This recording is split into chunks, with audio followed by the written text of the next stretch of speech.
Good evening, everyone. My name is Christine Schiavone, and our show is Spiritual Exploration. Tonight, I have a very special guest with me who was with me a good couple of years since Stephen Popiotek was here. Hi, Stephen. I might as well say, introduce you. Hello, Christine. And how you doing? Pretty good. Thank you for being here tonight. It's always an honor. The last time Stephen and I did a show here together, actually it was the first time as well, was about Kabbalah. That's right. And which is now playing, everyone, on YouTube, along with a whole bunch of my other shows. And Kabbalah is getting the most hits. It's almost 500 hits so far. Anyway, though, so Stephen is back tonight to talk about 2012 and the Ascension update. Now, I would like to ask you, explain what we mean by Ascension update. Oh, well, that's just more of a title in terms of, they think of like a daily news update for what's going on currently, kind of like an update for the status quo of what's happening in a higher dimensional perspective with the Earth and all the different things that relate to the Ascension process. So now Ascension process meaning that we are really spiritual beings having a human experience, and that's where the ascension comes in of the spirit, correct? I actually mean it a little more grounded, actually, in terms of, and I would say that that's correct more in the past, in past years or in past generations. I'm referring more to the actual shifts that our planet and our collective society is going through that many prophets and many ancient saints and many different channelers are talking about. But also understanding that there are many levels of viewing this. Of course, it's being more popularized by the end of the Mayan calendar, 2012, hence, you know, the idea of having part of the title there. Well, here we are now. It is March of 2012. We are anticipating all the things that have been predicted for the year 2012. And take it away and tell us. Well, yeah, there's definitely several areas to cover just within that topic range itself. There are a couple of things, well, just as a little background, I teach Kabbalah classes in Egyptian mysticism and a variety of other metaphysical areas for about 20 years now.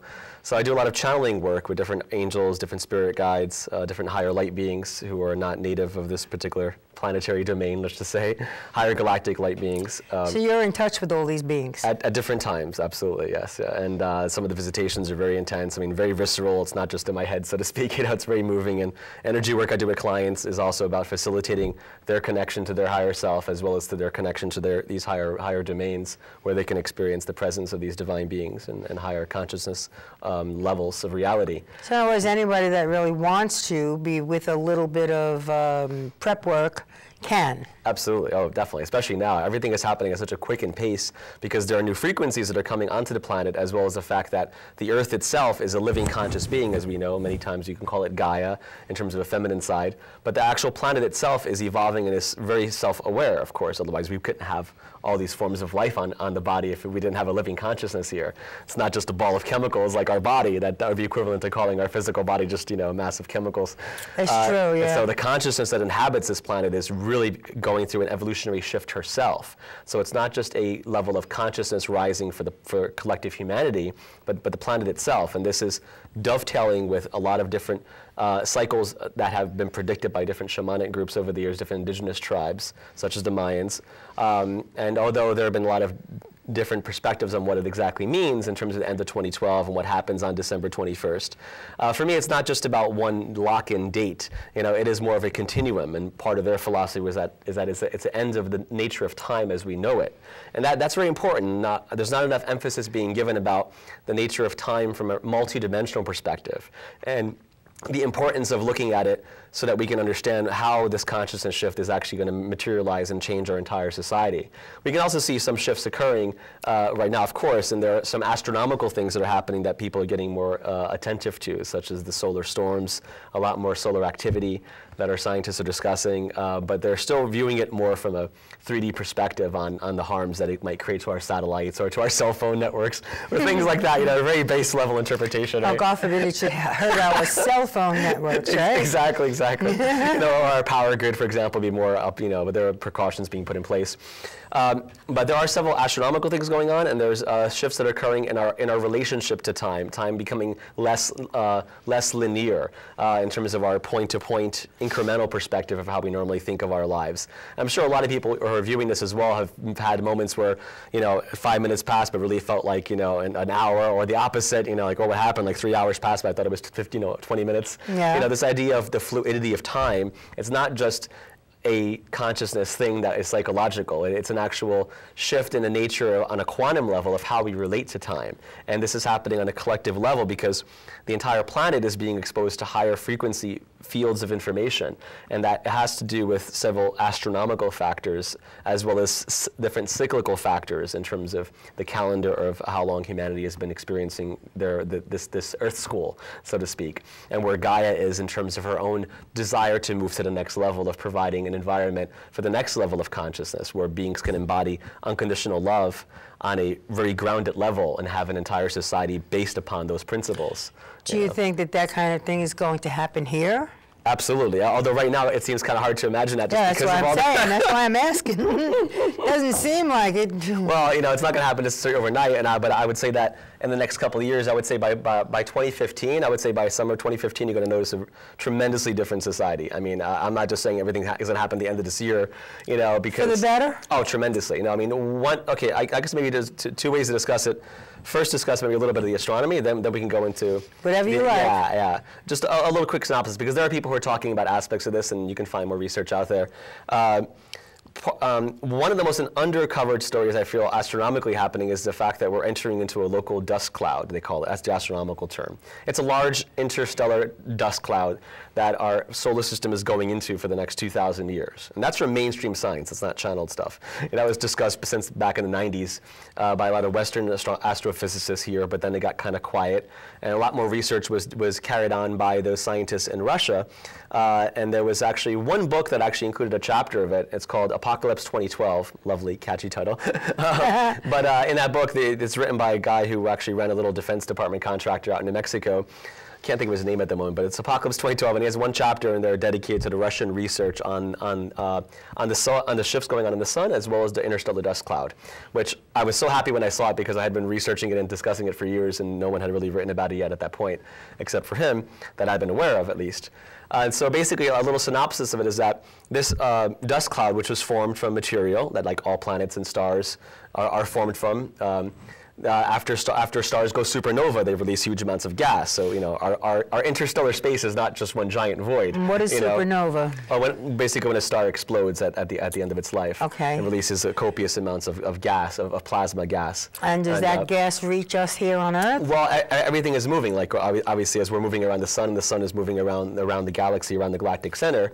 It's not just that we have. See, we're so used to just thinking that we're isolated here in the galaxy, that we're separate from all the other factors that are happening and our movement around the galaxy. When there are like large-scale weather patterns, if you would use that analogy, it's oversimplistic, but say when we have different cloud fronts that move and create storms in the Earth, there are larger systems of active space where we can encounter large amounts of dust particles that are charged, like ions. They're a form of plasma, and they affect our electrical fields, our magnetic fields. They carry information and consciousness with them on a higher perspective. So on a physical level, some of the scientists say that when we hit a dense region of this cloud, it causes the magnetic fields of the planets to open up, and a lot of extra radiation can then come pouring onto that planet that's normally blocked out, which may sound like a bad thing on a 3D level, but on a higher level, we're talking about higher energy of the creator, basically, of universal consciousness, that is using these particles of gas as a kind of cocoon, as a kind of triggering mechanism to deliver more frequencies to that planet, kind of like Shaktipat from a guru, or from a healer that would send energy. But obviously the healer is a higher consciousness force, So, and also this gas cloud interacts with our sun, and it triggers extra solar flares, and it's one of the reasons why our sun is getting more active at this time. So the sun is releasing more intense radiation, more intense charged particles, which is affecting our entire solar system. And there's other researchers, one particular called LaViolette, who is a physicist, and he wrote a book called Earth Under Fire, which I highly recommend. And he discusses a lot of details about how the galactic center is basically he mapped out some of the ice periods, some of the radiation levels that we experience in Earth's history, and correlated some of the extinction events to large amounts of gamma radiation that came in from the direction of the galactic center, and that we're basically in the middle of that. We're overdue for receiving the next one, and that his prediction is that we're going to be receiving this huge amount of gamma rays from the galactic center. So there's a lot of factors converging. Well, on a physical level, on a positive level, it's not like radiation. It's not the same. It can't be perceived as like radiation from like what happened in Fukushima or happening, and that basically is through man-made sources of distorted usage of radiation. This is more like God's natural light that is vibrating at a higher frequency. So yeah, it's going to have physical effects, but I mean, I'm sure a lot more people are going to probably have some exit opportunities, heart attacks or things like that, because the frequency is going to get extra strong. So our entire circuitry is getting rewired with these new frequencies that are coming onto the planet. So gamma rays affect the very core of your being, the very nuclei of your being, which is one reason why they're used usually not so successfully in cancer research, right, in like the radiation therapy. But on a higher level, these gamma rays also can mutate your DNA. In the old school sense of it, that might be more like cancer or things like that. The higher level perspective is that these gamma rays and higher X-rays are going to come in, are going to be able to assist us in transforming our DNA from 2 strands to 24 strands. This is going to be part of a literal physical transformation of our bodies. Are we all going to experience this? I would say we'll all have the opportunity to, but there are a lot of people on a spiritual level, on a physical level, that probably are choosing, because it's not just like a one-time event. This has to do with the culmination of many, many thousands of years of our history at this point, which is converging, which has to do with the precession of the equinoxes, the kind of like the great year, or the basically the great wheel of reincarnation, as the Eastern religions were to discuss it. So we're basically at the end of many major cycles of time, and that this is a point where a lot of souls are choosing to either evolve to the next level or choose to reincarnate elsewhere on another Earth-like planet where they can restart the cycle again and continue to learn and grow as they choose. So there are a lot of people who are choosing that option, and really? And there are a lot of new souls that are coming in that are from higher dimensional planets that are waiting here, that are here now waiting for the next level, which is why so many of these young kids and new generations are very psychic. They're coming in with a lot more creative gifts, a lot more memories of past lives, the whole idea of the indigo kids or the crystal children. There are many different qualification label names, but you can definitely tell that a lot of these kids stand out as being very different than past generations. And this is because they're coming in with the new DNA patterns. They're already coming in with a kind of transition, frequency in their body. Yeah, they're waiting for, and that's why a lot of them can't relate to our society or can't relate to school systems or are like labeled with ADD. I was going to say that, yes. Is that because they're coming in, they want to have their creative gifts, cultivated, not suppressed by our normal, 3D society that's so... Well, I know, even when I was a child, and I always knew that there was more than met the eye. There's more than what they're telling us. And I would even say it to adults, and they would say, you don't know what you're talking about. And yes, I do. There's a lot more than we know about. And, there's not. Everything's in a little nutshell. That's it. But, that's what I got. But I knew different. Yeah, absolutely. Oh no, this I mean, part of this idea, going to spiritual level, is that it's applying reincarnation to a galactic level, and understanding that there are many beings who are here that have reincarnated from higher dimensional civilizations that are in order to be of service to help the Earth, as we have helped other planets before in prior lifetimes, to evolve up this ladder of the spiral of evolution. And these are light workers? So yeah, from love towards unity. And there are other ones that are not on the other side, so to speak, who are holding space more for separation as opposed to unity. And this is what we're seeing played out in our society, are those... Like good and evil? In the most basic level, yeah. Those who are choosing to refine their experience of separation in a more neutral perspective, but yeah, definitely those characters that are, responsible for a lot of the wars in our current age of our time frame, and the whole system of control, the matrix, so to speak, that we have all around us is definitely not generated by nice people. And certainly those with a closed heart. And a lot of them are, or the powers that be, the elite, the Illuminati, the different small power groups that are governing the upper echelons of our world power structure, are getting their, they're on a kind of higher alert at this time, because there's a lot of them, deal with higher esoteric information, and a lot of them have had higher contact with negative extraterrestrials. You know, there's not just positive higher beings that are visiting us. I mean, that's a whole topic in itself. But, you know, one thing I feel that is going to happen, that is part of this end of the Mayan calendar, and that it was even, you know, a lot of them talk about too, is that there is going to be a return of the Star Nation elders, that there is a return of these higher light beings or higher galactic representatives that had made contact with many of the indigenous cultures, you know, and that is talked about in the oral history of so many of these tribes, are going to return more in a large-scale presence. So in other words, mass landings of like what you would consider UFOs or higher craft, you know, are definitely going to come in and make full contact with us. And I mean, I would say by 2015 is the latest, I would say, you know, from what I've been getting in terms of messages. Originally, they told me 2013 in dreams and in visions. Now they said the timeline is extended a little bit more. And recently it came up that December 2014, by summertime 2014, there would be a large amount of their presence is physically here, where they're going to help create whole new institutions for our societies. To and help we'll know about restructuring. this? Oh, I mean, you can't, if you see a giant ship hovering over New York City, you know, it's not going to be able, that's not going to be something that CNN can censor like they've been doing for the past, or that NASA can just do a little edit wipe out of their photographs, you know? Well, that's what I mean, you know, I mean, the government would definitely try to cover it up. And there are people talking about that already in the sense of that there might be a push for disclosure, and some people thought Obama was going to be the president to actually issue that disclosure statement, you know, and the same way that, you know, the whole disclosure movement with Stephen Greer started back in 2001, where he had all these witnesses testify at the National Press Club. And what do you say? You know, about having these, he had witnesses from the military-industrial complex all talk about their role in the UFO cover-up, and there's been continual people like that who are very grounded, very, you know, very credential, you know, that would satisfy, you know, the most mainstream, skeptic, are talking about this if they just do research. So it's not a question of if we've been visited, it's more a question of, you know, when will the box be open, when will the box be open, and when will the fuller grounding of that realization be more tangibly felt. All right, so when this happens, what is the change going to mean for we humans?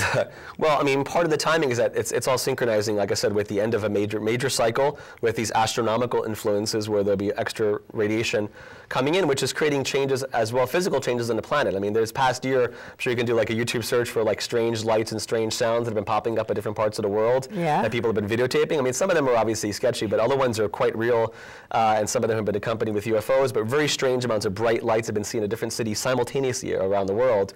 And these are different types of phenomena that the mainstream media is not discussing. You know, like recently there's been large plumes of dust that have been popping up over different areas. Also, what? Plumes of like gas that just pops over an area and then disappears. You mean like Old Faithful or something? Well, but except not necessarily from like a geyser, from random points that don't have any accessible openings, you know. That's more recently, but you know, but there are going to be more tangible, like different types of colors, a lot more activity because of the solar flares. Where, you know, I mean, we're going to start seeing the northern lights all the way down to the equator before the shift occurs. So this will be something that we can be able to see, you know, even in a large city, as like a telltale sign that, you know, that's, you know, it's this approaching. Yeah, stuff is going on. We're not just, you know, hanging out here and, you know, drinking a cappuccino like it's an average day.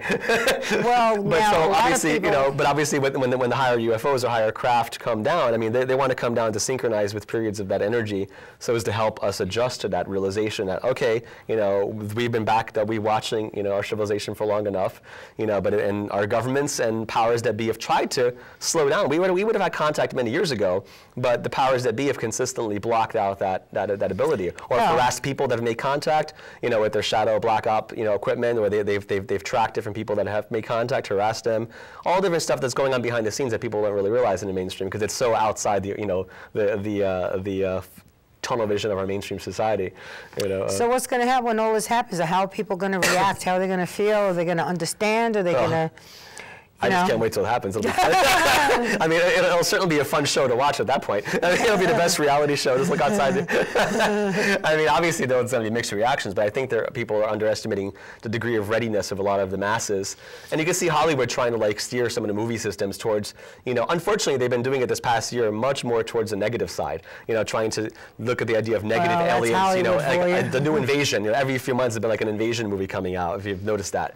So there's certain powers that be that want to create a biasness towards collective humanity's receptivity of these new beings. So if they want to create fear, then that way they can try to nip in the bud some of the progress or create distrust, sow seeds of distrust where there should be trust. It's like, so it's like propaganda to try to, create sabotage for a future event. So this is happening to further the Earth's cause to make things better. Well, pretty much, yeah. On a higher level, it's very similar. It may sound funny to some people watching, but it's really much like Star Trek meets Star Wars multidimensionally. And I mean, in the sense that there is a confederation of planets as opposed to a federation, and that and that kind of like an interplanetary United Nations, and that this idea is that these higher beings that have visited our societies for so long have told indigenous tribes in ancient days about this. We knew about this way back in Egypt and other societies, that we're not alone. There's entire other habitable zones. And so if you have higher beings who are more civilized and higher dimensionally oriented, they want to help other planets too. And so they would create organizations of service to help other planets evolve and help each other out in that sense. Oh, that's nice of them to do that, huh? Absolutely. So yeah, that's why a lot of us are here on a higher level. So basically Earth is going to become part of that larger family of this interplanetary community. So that's a huge, I can't even begin to discuss what that means in a large level because it shifts everything. You look like you're really eager to see all this. Oh yeah, see some old friends. And they are definitely showing up in smaller groups to show that they are here. I was with a group of 12 people out in Montauk, Long Island this past August, and we were doing some energy work to heal some of the land out there where the base is at, where viewers didn't look them out. The Montauk Project, look that up and you'll have some sleepless nights. Oh, no. But no, about the Montauk Project, where there was time travel, parallel reality travel, mind control, abduction on children, all sorts of fun things that were horrible that were done, back in the 70s, 80s, even past that point actually. That's a whole longer story. But you can really feel like some of the terrors in the land there if you go to Camp Hero, which is the lovely euphemistic name for the above ground facility, which is now a state park, part of it at least, where the bunkers are still there. I've taken groups out there several times to do energy work and help release and work with the angels to help heal some of the children's souls that were still stuck there, that were confused. And it was very emotional when we worked with the higher angels at that point, with Gabriel especially, to help open up some doorways, because you could really feel like this pain of these children that were stuck between timelines, like between this reality and others, because of all the damage that was done to the land there by these careless experimenters. So that's kind of a longer story in itself, but we were out there in August and just under channel guidance from a few months before to do more work on the land there and just call in energy where there's a large crystal that's like a smoky quartz, looks like a boulder-sized piece of smoky quartz that was used by the Native Americans out there, the Montauk Indians, before a long time ago. And it's still there near Montauk Manor. So we basically had these orange craft. It may not be the right term. Basically, what it first looked like was like an orange ball of plasma about that size that was flying above us, and we stopped our cars driving on the road in between one site to the other because it was so low and big. And it was oscillating in brightness, so you can make out a saucer-shaped craft in the center of it. So the orange ball was really more like a force field or energy field, probably a plasma field where it charges up the air around it, so it creates an orange glow. And it flew over us, and it went towards the direction of our next destination. So we get to the point where the large crystal's at, and it's by a lake, and then the ocean, of course, is right there. And then one more flies up from the lake level. I don't know if it came out of the lake or out of the ocean, but it came from below us and flew right over us again. And we're just looking at it and we're in shock because it felt so beautiful. So you were seeing UFOs then? Oh, but it was so low, and there was like 12 of us standing there, amazing. And it was while we're doing grid work on the land. Then there were a pair of them were coming out of the horizon over the base. They would move around, then fade out and disappear. For a couple of hours this was going on. This wasn't like a few minutes. And then the most that happened was about 7 of them, and then 9 of them came out of either the ocean or lake level, one in front of the other. Big round orange balls of light they looked like, and then they all started fading out when they got near us. And then there was one more in town when we were driving out that was like under the moon, kind of reminded me of like the E.T. movie, when he's like flying under the moon.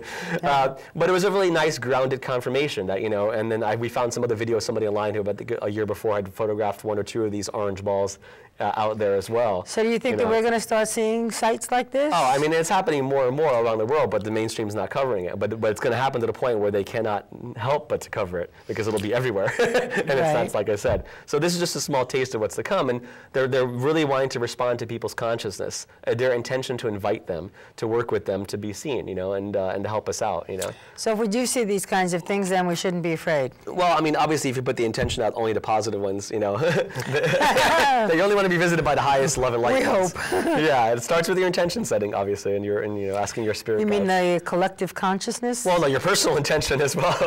Just like when you're doing a prayer to ask your angels to help you or your spirit guides to heal you, Right. you want to ask them as well to be a quality control.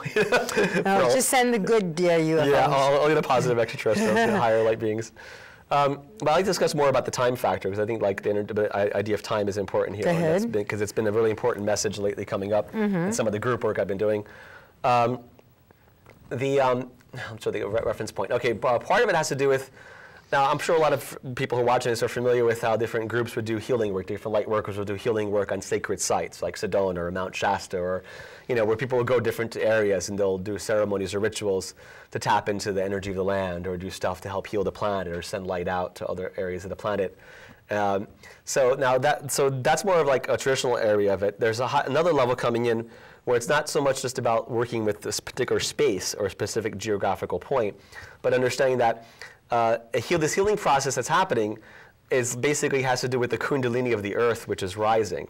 The same way that our individual bodies have kundalini, have the chi energy that rises up our spine. That's in the center of us is the kundalini and energy. Exactly, and that it reflects our level of consciousness. When we're moving more into heart-centered space, then that energy can be sublimated and rise up there and open up our heart center in a whole new way, and also pour energy into our brain through the spinal fluid. Now, on a large-scale level, the Earth itself is having this tremendous raising of her energy, of her literal chi energy of electrical fields to match more of divine love, so that she can hold space for that.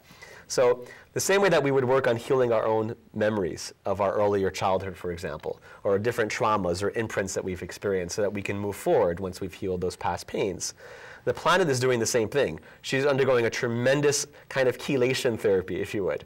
But instead of for chelation therapy that would clear arteries for your heart, you can use that analogy, but for the body of time, which gets into a really cool, deep concept. This idea here is that the way that we would think about meridians that run through our body that carry chi energy, or meridians that are like ley lines that carry energy across the planet, the different sacred sites were usually built upon, crossover points of those ley lines.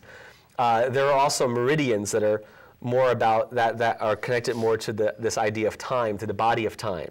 Like we're used to kind of I don't know, not giving time the respect it has in our society, or even metaphysically, it feels like a lot of New Age people just want to diss time or go above it or transcend it, but not really fully embracing it. Almost as a parallel to how a lot of people didn't want to embrace their lower chakras, but only go through the ascension and look at their higher chakras. And then we have a lot of people who are too airy, floating around and not really grounded in what they're doing, or disconnected from the human side because they're so stuck in the higher realms they don't want to deal with their human stuff. So the same thing is happening, I feel, with time. That a lot of people are wanting to just be in the present moment, but without really fully understanding what the present moment is. Yeah, or just wanting to be in the future society without wanting to look at what's happening now on a collective level that needs to be reconciled first before we can move into that clearer space. What steps or actions are needed individually, internally, externally to create a greater space for the new future that we want to create to manifest more efficiently, right, and groundedly. So part of this idea of time healing, and so this phrase came and it was called time star activation, or the idea of a time star. Now that time star is basically, if you look at the heart chakra of say, a person or the planet, that is basically the heart chakra. You can visually see it as almost like a diamond of light, or like an octahedron, the two pyramids that are inverted, that would vibrate, and it would be the heart chakra of the earth shining its love through time. So the same way that we would want to open our heart space when we address, say, earlier trauma that happened in our own lives and give ourselves forgiveness or heal the person involved that was involved, that might have had that conflict with us. It's the idea of Gaia having compassion and forgiveness for all the things that have been done to her on her body that humanity has done, all the different wars, all the aggressions, all the violations, all the abuses. So Gaia is the name for the earth? Well, this aspect of Mother Earth, yeah, that most people use. So say, without giving it a polarity, say just the consciousness of the divine consciousness of the earth, that's self-aware aspect, because it has a father and mother side to it. She has her inner male and her female, the way we all do. Mm-hmm. And so now this idea here is that there's this activations occurring. Each basically, I should maybe give a step back before I go into this. One of the earlier dreams I had about the end of 2012, where a spirit guide came in and said that at the end of 2012, at the end of the Mayan calendar, it represented an opening, a singularity opening. In time where love would flow backward from that future point to all periods in the past and then reverberate back to the present moment. So it's a very interesting concept, because the idea here is that it's not just about like us, having some one moment of aha-ness, so to speak. But the idea is that there is a pathway being open, so that if you're looking at time from a multidimensional perspective, and it's not just like A point leading to C point, not just one day leading to next, but that there is a kind of spiral, fractal symmetry